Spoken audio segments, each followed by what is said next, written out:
KYC केली पण खात्यात 1500 रुपये आलेच नाहीत, पोर्टलवर हा आधार क्रमांक दुरुस्तीच्या यादीत नाही असा मेसेज येतोय.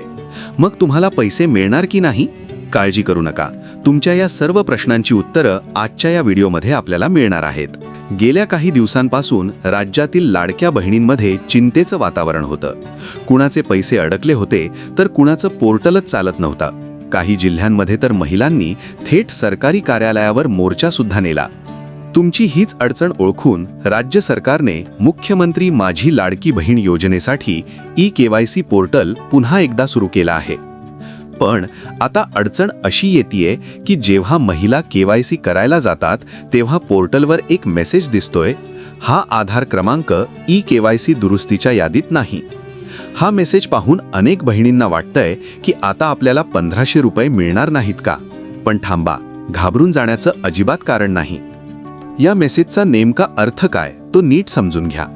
सरकारने हे पोर्टल फक्त अशा महिलांसाठी सुरू केलं आहे ज्यांची माहिती चुकली आहे किंवा ज्यांनी अद्याप KYC केलेलीच नाही. जर तुम्ही तुमची KYC आधीच व्यवस्थित पूर्ण केली असेल आणि तुमची सर्व माहिती बरोबर असेल तर तुम्हाला पुन्हा KYC करण्याची गरज नाही. अशा वेळी तुम्हाला पोर्टलवर दुरुस्तीच्या यादीत नाही असा मेसेज दिसतो.